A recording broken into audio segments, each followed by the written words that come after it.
Great. Hello, everybody, and welcome to the fifth of the webinar series. The sixth of the webinar series, the last on funding. This week, we're going to be discussing crowdfunding and how it applies to cooperatives and businesses. With us today is Jill Storey from Ready Fund Go. And Jill's going to share with us her wisdom and in a presentation, and then there'll be the opportunity for questions. I hope you enjoy this, and thank you, everybody. Jill, over to you. Okay. Well, thank you, Audie. Well, it's nice to meet everyone. I've been hearing lots about the Accelerator programme, and it seems like you've had some great sessions so far, so hopefully you'll enjoy this too. I thought in terms of context for crowdfunding, it might just be worth dispelling a couple of early myths before we get going. I think there's been a bit of a myth that crowdfunding is easy. So I think there's a bit of a myth that you can put up a campaign on a Sunday evening in a couple of hours, turn your computer off, and then on Friday you'll turn it back on and wow, you'll be funded. But it doesn't quite work like that. So I thought it was probably worth just dispelling that myth, just get started. And then also there's another myth that crowdfunding comes with a crowd, so that people put something on a platform and you expect to get lots of eyes on your campaign. And again, it doesn't quite work like that either. So I think now we've dispelled those two myths, might just go on to what it can do in terms of crowdfunding can make so many things that weren't possible before now possible, in terms of getting ideas, businesses, opportunities off the ground. Ready Fund Go is a reward-based crowdfunding platform, so people tend to get products or services or a thank you or some kind of reward for their contribution towards somebody's project. Can I just ask you, do you know roughly about the different types of crowdfunding? Or shall I just cover the different types? I assume there would be some benefit in going through the different types of crowdfunding. Yeah. Okay, there's probably 5 main types. So the first type is donation-based.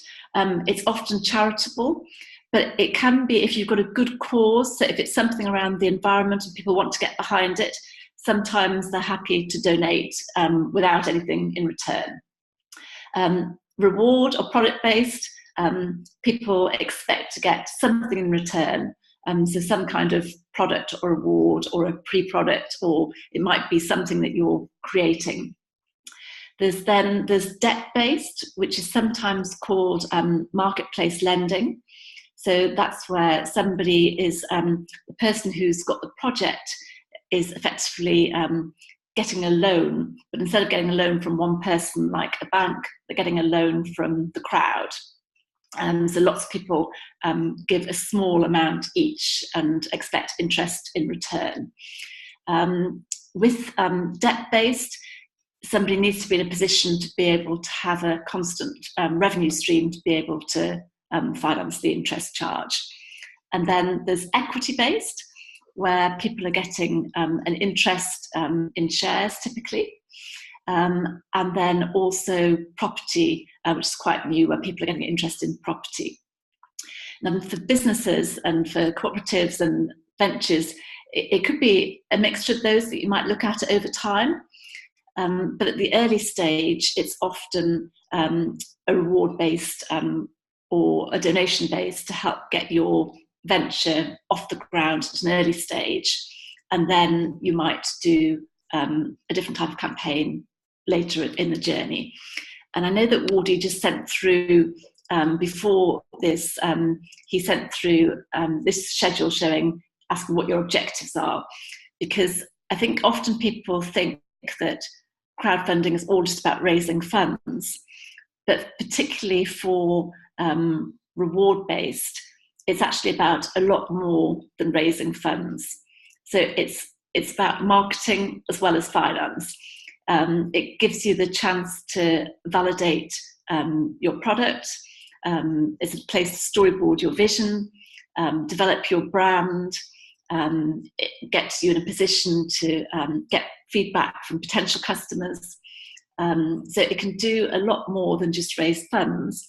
And as part of the sort of first step of running a campaign, it's worth thinking through, well, what are your objectives, just to make you say focused and make sure that you're achieving what you're looking to achieve.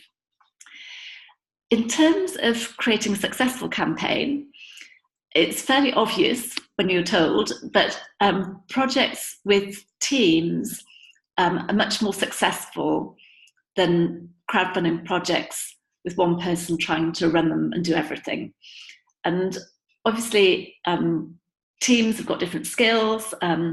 Also, everybody brings with it their own small crowd, and that's a way of getting started. And as you go through the project, thinking about connections, who you know, building up your community is really crucial. So in terms of network, having a team of people with different skills can make quite a difference to the success.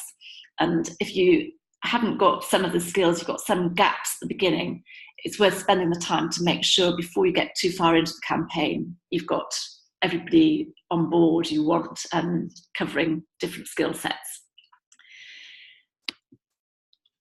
I think one of the things that people often underestimate is the importance of the pre-campaign phase. And the pre-campaign phase might take a month, it might take 3 or 4 months, but this is where a lot of the hard work happens. And this is where whether you're going to be successful or not is really determined. So in the pre-campaign phase, you want to be starting off with your strategy. And there's 2 core streams that you need to focus on. There's the asset creation phase and the crowd building phase. Where people often make a mistake early on is they focus on the asset building phase and forget the most important element probably, which is the crowd. So I've put them on here and I'll go through both of them. I'll start off with the assets, but actually when we get to the crowd part, you'll see that you need to be building that crowd from day one and thinking through who is going to be in your crowd. Because for every campaign, you need to really pin down the exact personas of the people who are going to be interested, and then do some testing to get people on board and see whether the people that you think you're targeting are really the people who are actually going to back your project. If we sort of just go through a bit around the assets, I think you probably know pretty much what's involved in creating the assets. But some people have tried to create campaigns without videos, and I think having a video probably increases the chances of success by 3 to 4 times. So even if your campaign target is relatively small, creating a video is pretty essential today. But it doesn't need to be a Hollywood blockbuster. You don't need to have a huge $20,000 budget. There's different ways of creating the videos. Videos on the back of the phone now can be a pretty impressive quality. I don't know if anybody's used the platform Biteable before. Have you heard of Biteable? Okay, Biteable is an Australian platform. It's a fantastic story. It's a startup from Tasmania, and they enable you to create free videos on their platform. I'll send you the link afterwards. The Biteable platform, you can pick a template, you can create your story, and you can add music on the platform and share it. So if you, that is one option, and it's free and you can play around with it. And it's quite useful because even if you've created the main video for your campaign, it can be useful to have other videos as you go. And it's quite a quick way to create videos for social media etc. With the crowdfunding video, it's worth just bearing in mind a couple of factors. With the video, after 60 seconds, on average, 50% of people turn off. So you don't need to be thinking about creating a 4-minute crowdfunding video. 1 to 2 minutes is sufficient. In terms of creating your script, if you go on roughly on average, it's about 150 words per minute. So it's pretty short. With your script, you want to probably divide it into a few different sections, but the first 15 to 20 seconds, you've really got to capture the attention. What's the problem? What's the issue?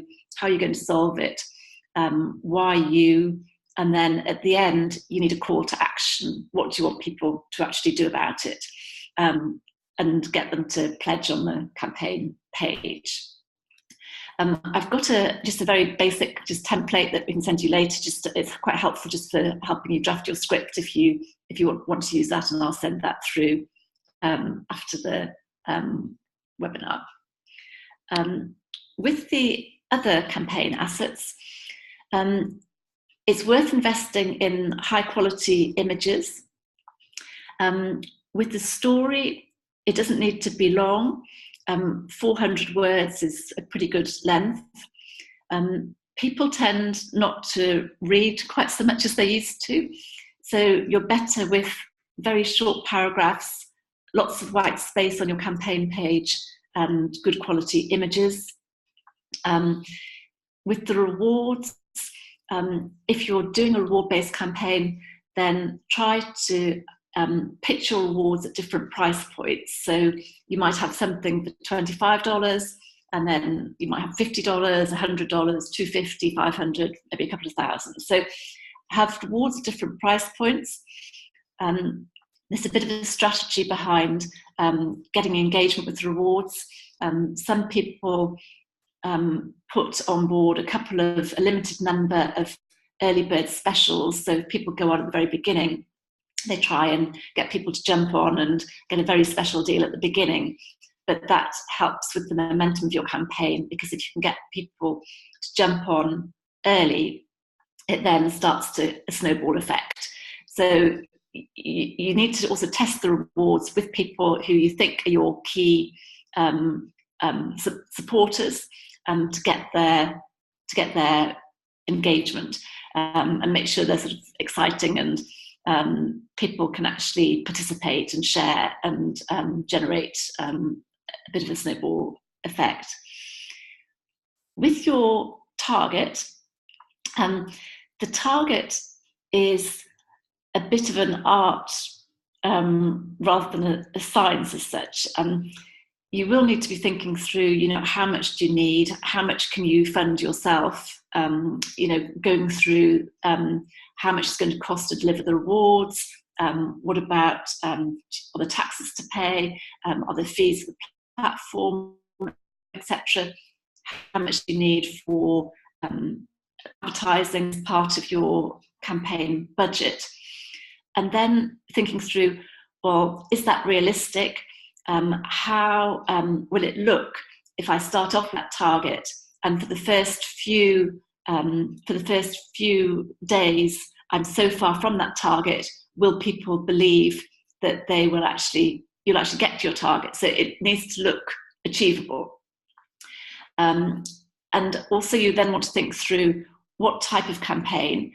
So do you want a campaign that's an all or nothing campaign, whereby if you've asked for $20,000 and you get $18,000, then if it's all or nothing, if you haven't got your 20, you get nothing, even though you've done all of that work? Or a flexible campaign whereby you've asked for $20,000, but if you get 18, you get to keep your 18. And it partly might depend upon whether you can deliver, because if you can't deliver unless you get the 20, your project and the rewards, then you'll obviously need to put down the 20 as the target. On the Ready Fund Go platform, we give people the option of the flexible or an all or nothing campaign. we permit you to have a flexible campaign if you can deliver the rewards that you've advertised on the campaign page. And the other factor to take into account is if you are able to have a flexible campaign on the Ready Fund Go website, you get your share of the funds straight away as during the campaign, rather than having to wait to the end of the campaign to get your funding. So there's just a few things to think through in terms of the design and actually coming up with your target. I thought it might be worth just looking at this. This is just, it was from a campaign that raised, it raised over $1 million, this campaign. But one of the things that was quite interesting was the strategy in terms of their target. So their target on the campaign page was only at the $50,000 level. And what the important factor here to take into account is, if you look along the bottom, it might be a bit difficult to see. This is a daily schedule showing how much was raised each day throughout the campaign phase. So on day one, when it went live, they hit their target. And then every day after that, they were building and building and building. What happened was, because they hit their target on day one, then that enabled the excitement around it. They'd already hit the target. So in terms of PR and media, it was much easier to get media and get people to then share, get excited about it, get other people on board. People had trust. They believed that they'd obviously hit the target. People who were going to write articles, often journalists don't want to write about something that's not going to be successful. So if you've got a great idea for a campaign, and you send your press release to a journalist and hope they're going to cover it, it is a bit of hope at that early stage, because until you've actually got some traction or there's something really special, then they're not always keen to write about it. They want to be associated themselves with success. But if you're already well on the way to success, or you've already hit your target on day one, you're much more likely to get some press around your idea. So the reason I put this in is just to make sure that when you're thinking about your target, you are mindful about what it's going to take, and if on day one you can create something that's feasible to pretty much get, if you don't hit your target, get pretty close to it. So that's why I mentioned at the beginning, most of the work is in the pre-campaign phase, because the other thing, as part of going through creating the campaign, you want to be focusing on who are going to be your day one supporters. You need to know that on day one, you can get enough funding for maybe 25%, 30% of your target, so that you're pretty confident that once you get to that, you'll then be able to get the momentum. So, and there's people who you're trying to get for that 30% of your target on day one. Sometimes people come to me and say, oh, it's great, it's really easy, I'm ready to go, we've got 500 likes on Facebook, or we've got 2,000 likes on Facebook, and that's all great, but nobody knows that it's very easy to like something on Facebook. It's a very different proposition to get your credit card out and make a purchase. So what tends to happen is the people who are going to be your day one backers, it's often people that you have spoken to. It might be start off with friends and family. It's people who are part of your close community, people that you've met through business, but people that you have tended to have met, you've talked to, you've got their email address, you might have sent personal emails to. There's a lot of work in building up, and you need to get them engaged, get them excited, check they're going to support you, keep communicating with them, keep them engaged, let them know when you're 10 days away from launching, send them another reminder, give them another phone call. And it does take a lot of time and effort, but that's what you need to do to make sure that you've captured your day one pledges. And some people will come through social media as well, but it's very important to make sure that you've got those people lined up for your day one of your campaign. If we just move on to the crowd, so we said there's two parts, there's the assets and the crowd, and the crowd, you really need to start, as soon as you think about the campaign, think about who are going to be the people who are going to support you. I tend to think of it in a couple of ways. That is, social media is important today, and you do need to be thinking through which is the right channel for you. Is it LinkedIn? Is it Facebook? Is it Instagram? It might be that a couple of channels are needed, but make sure you've made a conscious decision. Don't just sort of take a scattergun approach of every social media channel and try and put equal effort into all of them, because it might be for your particular type of campaign, one channel is the key. With social media, there's quite a lot to organise as part of the campaign. I don't know if anybody's looked at Hootsuite before, but this might be, see, it looks like you've looked at it before, so it's just worth, Hootsuite can be used to sort of schedule your social media, and they have got a free 30-day trial, so it might be worth just looking at something like Hootsuite. It's a possibility, but it helps you schedule your posts to keep to make sure that you keep consistent and you keep delivering new content. With, as I say, social media is one element of it, but the core part, and the part that's often forgotten, is the part about collecting email addresses. And email marketing for crowdfunding is quite a core element. And at the start, it depends on your community, because everybody's going to have a different type of community. Some people might already have built part of their community. Some people will take the approach of creating a landing page and trying to direct traffic to the landing page to collect sign-ups, so you're getting email sign-ups. It might be you've got some special offer. And then it's really trying to think through who else will be the people that are going to support you. Are there organisations that have already got followers who will be really interested in what you're doing? Can you have a meeting with them? Will they share things? Will they add something to their newsletter so that they'll get their community and their crowd as part of your crowd? And if you can get a few people on board, if you can get 30 partners or so on board, will they agree to do something? Can you get them to agree to post something so many times? Can you get them to share things on social media? Can they do more? Can individuals within that community influence others? So with this is just happens to be, this is from a 3D printing campaign, but for one campaign, they put together all of the main people who talked about 3D printing, the main influencers in the area. They went to all of these people in advance of the campaign, got in touch with them, got their agreement that they would share. For some people, for their campaign, they sent a product to them so they could test it.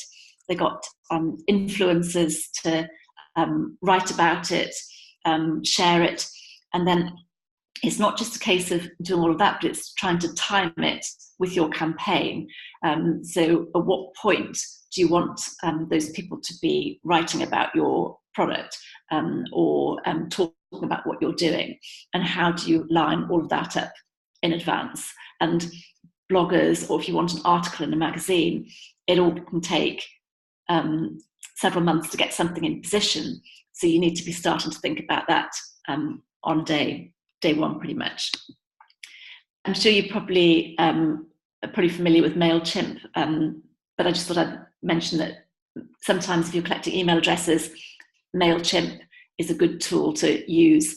Again, there's a free version if you've got up to 2,000 email addresses, but it's a good way of being able to manage the email addresses that you collect and then use it to send out different templates, and be able to prioritize different elements of your crowd and send different messages to people that you've the different groups that you've collected along the way. So it's worth looking at that too.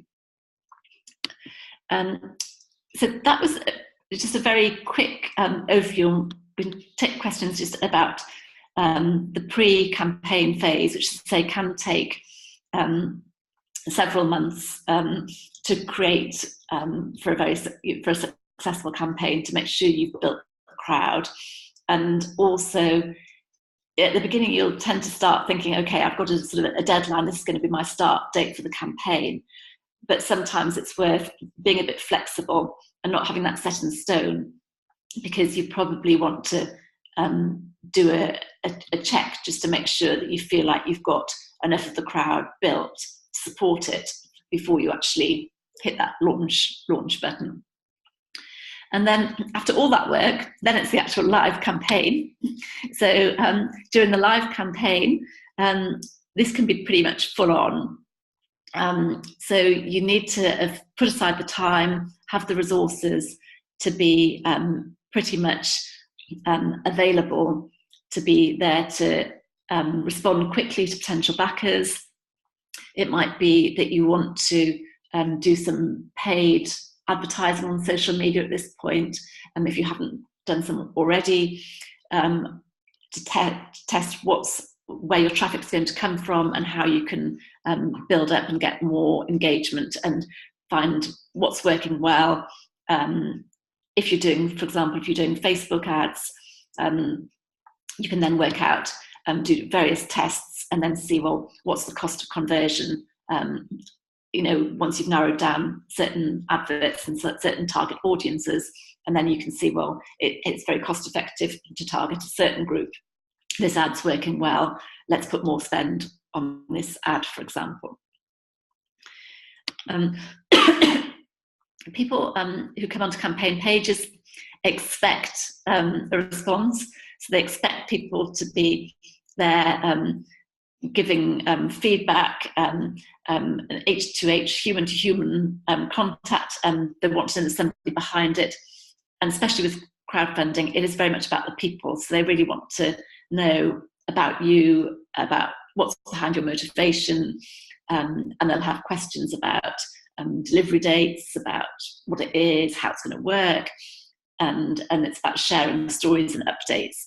And as part of the campaign, you want to be thanking people all the time that have contributed to the campaign, making sure they're getting personalised thank yous, trying to get them to share that they've supported the campaign, to get more engagement and more traction as you go. And also, the more transparent you can be, it's sort of better for trying to gain trust, because at the beginning you're starting off with the audience that's very close to you, so you're starting off with people that you know and you've met.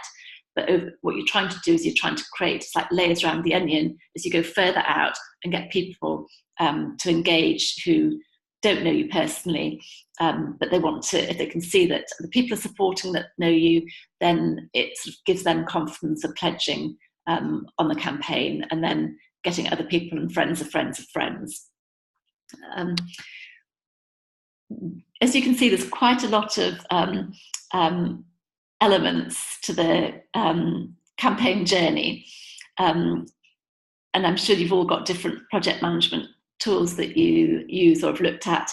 One that I've used quite a lot recently is Trello, and again, this one's very simple to, on the right hand side, see how it works effectively. It's a series of to-do lists, and you can put tasks in there, allocate tasks, and there's a free version of this. So it's one option, but it's quite useful if you've got a team of people and you can share the project plan, and you can sort of set it up in sections about 8 weeks to go, 7 weeks to go, 6 weeks to go, and put all of your tasks into there.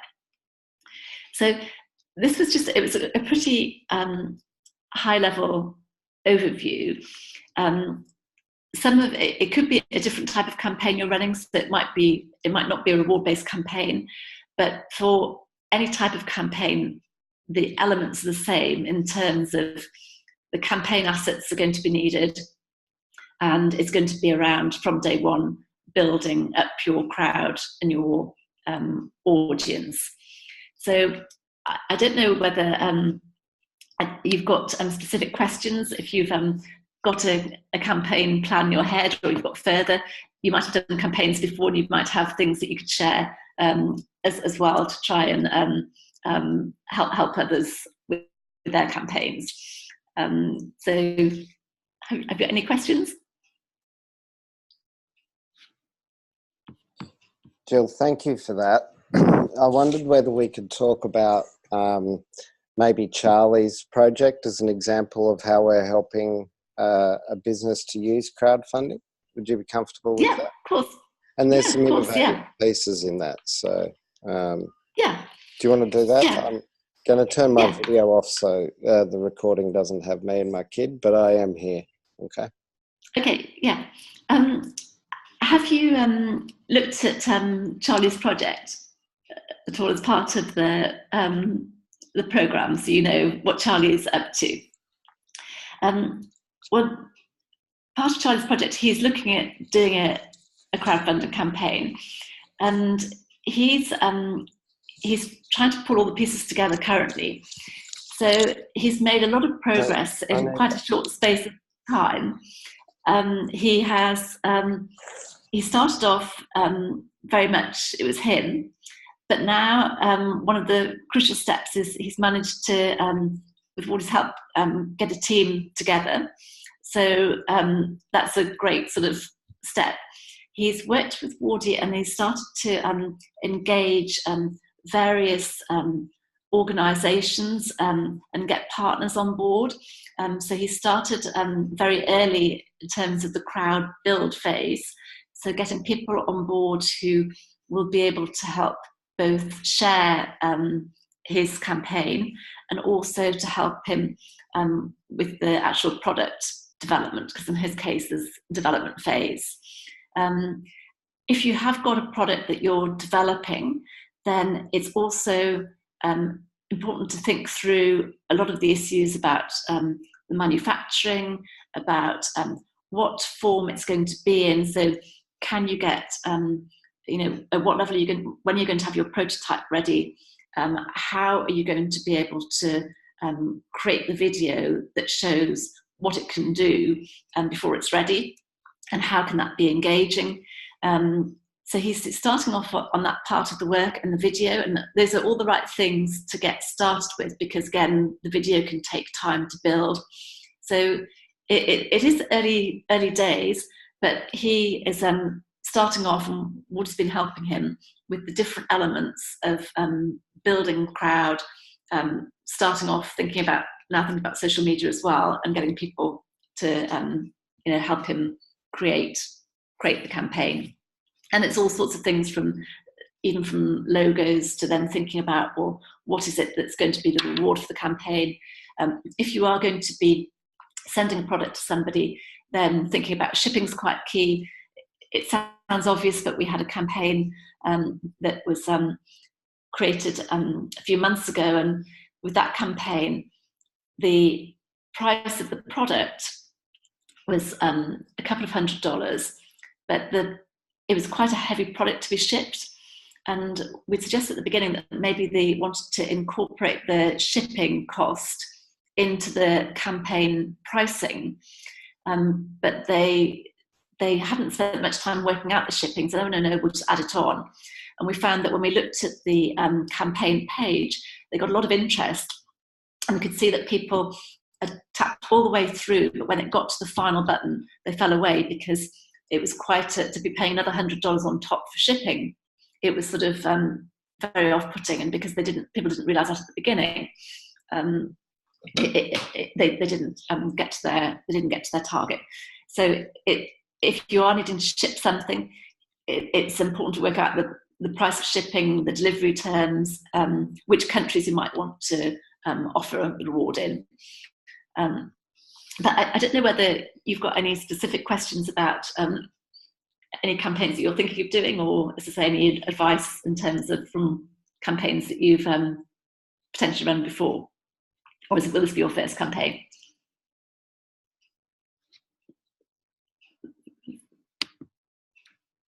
So,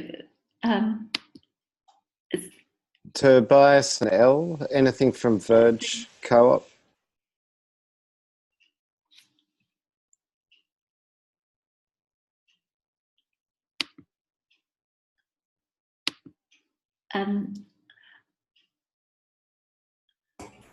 Tobias and Elle, your audio's not working.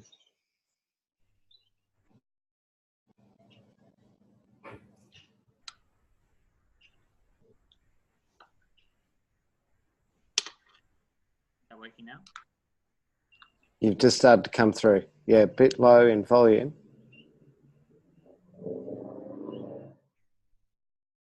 No, not on yet. Hopefully that'll be better. Yep. It's better, yeah. Yeah, okay. I was just curious, like you mentioned as one of the options was property as a reward. I was just interested to, or as a mechanism, just interested to understand how that would work. We're looking at obviously a housing development, but if you're doing crowdfunding, then is it that they would own part of the property? Is that the idea? Yes, there's different ways of structuring. There's a couple of platforms that specialise in property crowdfunding, and exactly as you say, people would own a small portion of the asset. Sometimes people would set it up as a managed investment scheme, but people would have a small ownership interest in the property. So that would be how it would be set up. What are the names of the two platforms that you know of? I think Domicom, and there's another one that's just set up in Queensland. Do you mean BrickX and Crowdfunder? There's BrickX, and there's another one that's just started that's more like a managed investment scheme, but they might not actually have it as a crowd-funded project, but they're taking on projects. I'll get their name. BrickX. That would be great. Thank you. But BrickX, I'd have a look at BrickX as well. So one of the, I don't know if this is appropriate for this particular topic, but one of the things that we're looking at is using cooperative capital units as our funding, was one of our main funding mechanisms. And is there some way that you can actually use a crowdfunding platform to actually promote the uptake of CCUs? And yes, in Australia it's pretty new, but it will be possible. But it's a case of working out the licensing and thinking through what stage are you at in terms of your project. We've been going for a couple of years already, but it's a slow story. It's a slow moving ship, this one. Okay. It's fine because there's lots of things to get done and lots of things to think about. So our process of actually bringing on board money is probably the second half of this year. Well, like we're not doing it like next week or anything super fast. But exploring different ways of acquiring money. Yeah, one of the things it's quite useful to look at is where people, when you're creating any type of campaign, is look what other people have done before. And you've probably already been looking at some of the UK projects, but there's some projects in the UK that might be worth looking at just to see how people have structured things before and the types of projects. So I assume that you've probably... It's really interesting that you mentioned that, because in the UK there have been over 200 community land trusts established in the last 10 years. And some of them are actually using, I believe, some kind of public fund, like, crowdfunding mechanism to actually acquire that funding. And obviously their housing sector is quite different to ours, and historically it's very different to ours. So bringing something new to the Australian market, obviously, you know, being the early implementers, early adopters, you know, it's a sort of an uphill battle. So we actually know that. We always know that. Have you spoken to anybody in the UK so far, or? No, I watch them, so I look on, like, from what I see is basically from the internet, and there's a lot of resources available on Co-Housing UK, and they are sort of like, they're like an umbrella not-for-profit organisation that liaise with a lot of different community housing providers and also citizen-led development projects. And the types of things that they are putting in place are very interesting instruments. And one of them that's sort of come to Australia only very recently, and I'm not going to get the name right, I can look it up, but it's actually using bonds to actually do something along those lines. So actually encouraging people to invest either in a bond or invest into some kind of CCU. Yeah. So I'm interested to learn more, because I know that there's actually a way to sort of get through that challenge. Haven't found it yet, but I'm sort of getting closer. Yeah. Well, if I can help you in any way, I'm happy to help. I'm actually in the UK at the moment, so if there's anybody I can talk to, I'm happy to try and reach out to anybody, or you know, separately offline. I'm not sure you've got my email address, but I'm happy to try and work with you if I can. And I know that Wardy's got spoken to various people as well in the UK at different times. There's also Alan, Greg. there's also the cooperative shares, the community shares unit in Cooperatives UK. It does a lot of crowdsourced equity funding for co-ops. You'll find it under that name, community shares unit. But you must realise that the laws over there are quite different in terms of both the regulatory side of crowdfunding and also trust laws, which make it difficult to replicate everything that the UK does over there. It makes it difficult to replicate here, particularly with trust laws. Yeah. Thank you, Alan. I thought you might have something to say there. Alan, you probably are familiar with who is working in community land trusts in Australia. Is that correct? There's, the key academic is Louise Crabtree. But she's often hard to get hold of. But she has written a large report on the legal side of creating community land trusts in Australia, which I've got somewhere. It's 2 or 3 years old, but it's very good. I can send it to you. It's freely available on the internet, Alan. So it's published in 2013. Yeah. So if you just sort of do a quick Google search on the Australian Community Land Trust Manual, it'll come straight up. Yeah, but Louise says, you can't copy what's been done overseas because our trust laws are very different. Now, or to create a community land trust in Australia, it's not impossible, but it's got deep pockets and can, do the legwork on the legal side. You can get it done and it'll look fairly similar. I mean, the big money is always going to be in debt and equity funding, and that's what you need to create that structure for, basically. Thank you. But that's beyond these campaigns. How much are you looking at raising, Al? Sorry, just out of interest, vaguely, just ballpark, or? So somewhere around the order of 13 million. Is it 13 or 30? 13. 30, anywhere between 12 and 15 million, depending upon, so that's like the total project cost of land acquisition, all the professionals and the actual build. So, yeah. Come partly from future residents as well as looking at potential crowdfunding. So it's a matter of finding what the balance is between what the members and residents can afford and pay, and then what's the gap.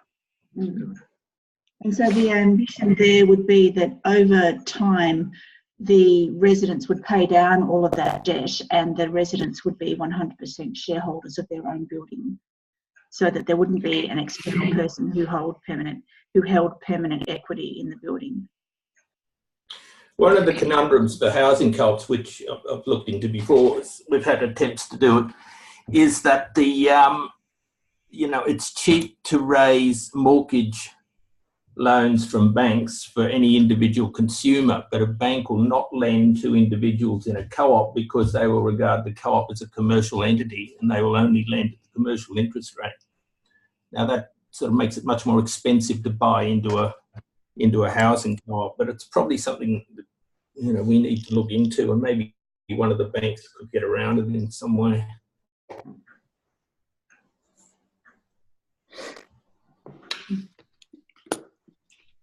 Yeah. I don't want to prematurely end that discussion because it's a big one, but I was hoping to hear from either Brian on the community energy side of things, or Riley, who I know is looking at more sophisticated forms of crowdfunding. Since we've got Jill, have either of you got questions? And we can spend this time working on those projects as well. Yeah, Jill, I've got a question. Our project has always been conceived as quite regional. I mean, we're in a rural area covering wheat farming and vine growing, and also a kind of suburb of Adelaide. Is there any future in crowdfunding when you're talking about a fairly well-defined regional area? We're talking about putting solar panels, providing the capital cost to put solar panels on the roofs of small business or local organisations. So what's the crowdfunding? I mean, if you go to the internet, you're talking about worldwide straight away. So how do you use crowdfunding if you're talking about a fairly well-defined regional area? Well, sometimes that can be actually better, because if you can create the community and get, if you're deciding to use social media to a certain area, a certain demographic, but that'll only be one part of it. But if you can get people engaged in the community around what you're doing, and create that local feel, you've probably got a much better chance of success than if you're trying to do something very broadly from the start. So starting very local and close to home, and then building out slowly, is often the best way to build a campaign, and getting local communities and starting small can actually be very effective. And you can break it down into quite small projects. So you could do at an individual project level, and then build it out that way, and try and do a small successful project, and then get more people engaged. Yeah, we had planned to do that, a small project to start with 2 or 3 already in the pipeline when we actually go to market for members for the co-op. So, but it's good to hear you say that, that creating a local field is the best way to start. Well, that's the way we're going to go. Necessarily, that's the way we're going to go. And what's the in terms of the smallest project? What's the smallest project that you can do to get going, or the first couple? Well, it'd be a fairly small system on a fairly small food factory in one of our local towns. And I think we're probably talking about no more than $30,000 for that first project. Okay. Yeah, that's great. Yeah, that's a good size. And I think the other thing is, if you do individual small projects and then you get the first one to be a success, then and then try to repeat and try to incorporate the learnings, that's probably a really good way to approach. Sure. That's good to hear. In our case, of course, it'll be getting more and more members of the co-op, because we expect and plan for our capital to come from member shares. Okay. And how are you getting on so far? Is it are you just at the sort of early stage? Yeah, or have you early stages. Yeah, yeah. We're not at launching stage yet, although that could be within 2 or 3 months actually. Okay, sounds very exciting. Thank you. Jill, I had a question regarding what would be required for the projects themselves. So the Carbon Farming Collective is more of a service business that assists farmers to get carbon projects going. So we would be looking to crowdfund not for our entity, but for the projects that we assist. What's required from those farmers in order to launch a crowdfunding campaign on your platform? Okay, so could you describe, take one example of the project, of how it would look, and then I can say what would be needed from the farmers.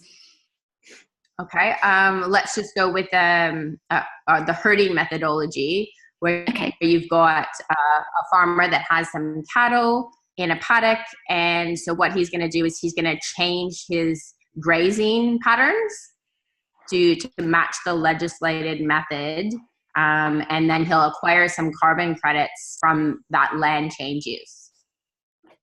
Okay, so, and he's going to look for funding from, will it be, what type of funding is he going to look for? Is it going to be people donating to help him make that change? Well, this is what I mean, yeah, this is kind of why I'm interested in how to leverage your platform.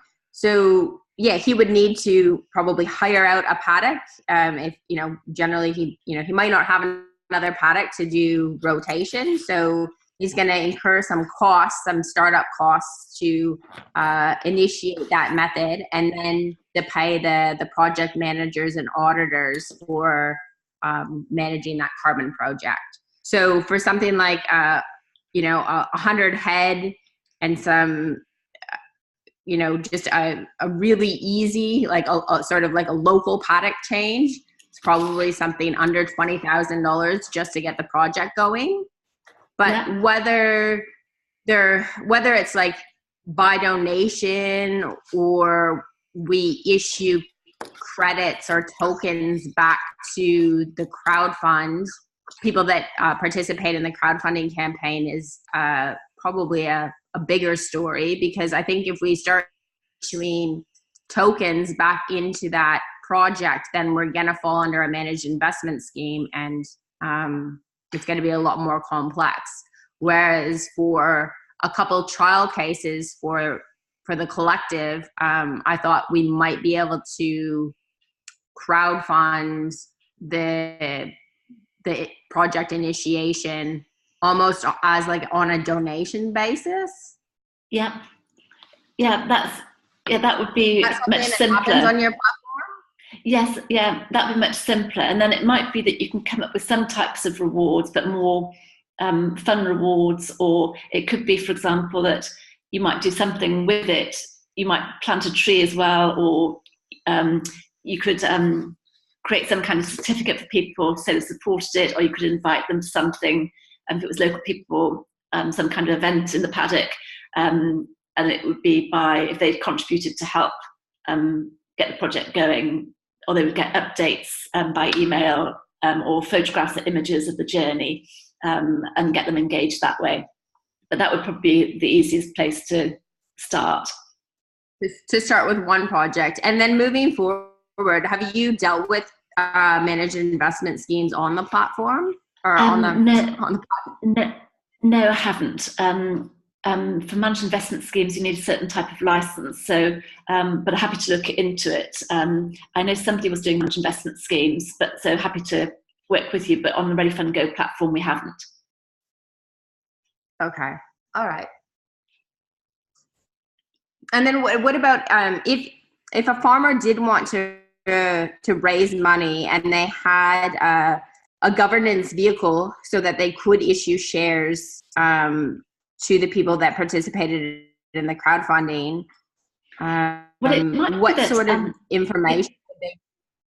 Yeah, so if they were doing something around equity crowdfunding, for equity crowdfunding, it's quite regulated. So there's certain conditions that they would need to meet. But assuming they met the conditions, some of the process that we've talked through so far is quite similar. So in terms of getting the campaign assets ready, it's just there's a bit more work to do around the due diligence.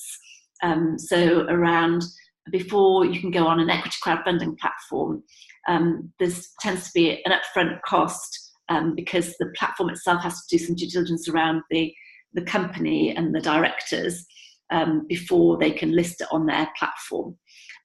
But the other elements around trying to work on building your crowd, those elements are the same, but there's just a bit more work to do around looking at the constitution, looking at the agreements and what people are actually going to be getting for their investment. Okay, so one of the things that we wanted to do for a lot of small farmers is to bring them in and create, help them with the governance to create a cooperative themselves so that they could self-manage that carbon project. So yes, assisting them with the governance and then going about helping them with the equity raise. So what's the requirements in terms of due diligence? How does it differ between your traditional business structure under the Corporations Act and the co-op law? At the moment, it's very early days in Australia for crowdfunding around cooperatives. So in terms of the platforms, it would be looking at what the platform has set out for their due diligence, looking at, but typically what they're trying to do as part of their due diligence is just check out who's involved behind it, what people are going to be getting, what certainty they've got, is it clear, is it transparent, to make sure that they've got confidence that the project is going to succeed, what's going to happen to people's money, etc. So that's from platform's perspective, they're interested in ensuring that reputationally the projects they're putting up are good projects, and that they've done some work to make sure that people aren't, to the extent possible, losing their funds. There can be quite difficult costs involved in the disclosure documents. Yeah. The offer information statements and things like that can be quite costly to produce and take quite some time to do. But they've got to be done in accordance with the law. If you don't do it right, it can all fall back on you. And then there's quite a substantial amount of risk. I guess one of the reasons that the corporate aggregators have been so successful is that they bring on numerous projects, maybe 40 plus projects a year. And so they're risk mitigating against, a full cohort of projects. Whereas as we get started, we're likely only going to be able to do 6 to 8 projects the first year as we grow our capacity, and then, maybe get up to that 40 project mark, but that wouldn't be for a number of years. So how would we go about, will we be required to seek insurance, or will we be able to raise funds that also would help us mitigate the risk for the projects? We'd have to go through it in a bit more detail to be able to answer that question, but you will need some funds, as Alan said, to be able to get started. So I don't know if you've got capital already, but in terms of getting documents ready, and probably the first few, it might be hard to get insurance the first type of project, or it might be slightly more expensive, and over time it might become cheaper. But it would need to be worked through quite carefully, and there's probably quite a bit of legal work to be done on the first few. But then, as you repeat, it should get easier. You'll need to take out. And then just one last question: do you? For the board. So that's quite that's quite obvious. No, it's more about risks of drought and flood, and you've got a project that's supposed to accrue 1.2 or 1.8 million dollars worth of ACCUs, and then some sort of weather change pattern happens and it gets none. So that can happen.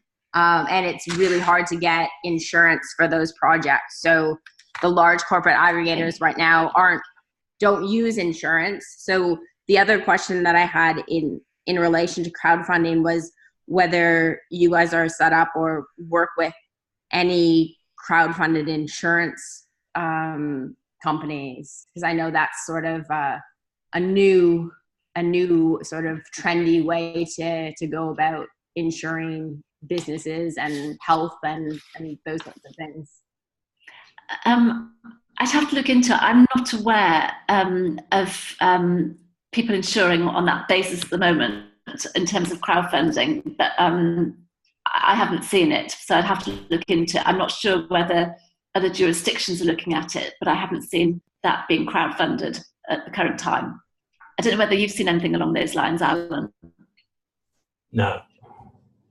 I think that's the definition of a neutral.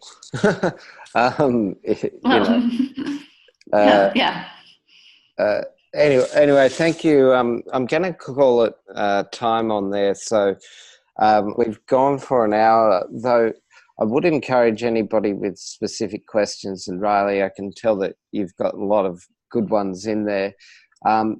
Send them to Jill at Ready Fund Go or Jill at incubator.coop, and we can start to put some more meat on the bones for you if that's necessary. Thank you, Jill, for a wonderful presentation. Thank you, everybody, particularly the South Australians and Victorians who are on a public holiday, for attending on your day off. Thank you, Alan, for your inputs, and Riley, I hope the Queensland heat is still with you. Yeah. All right. Thank you very much. I'm going to stop recording now. Okay. Thank you very much, everyone. Okay. Thank you. Please end.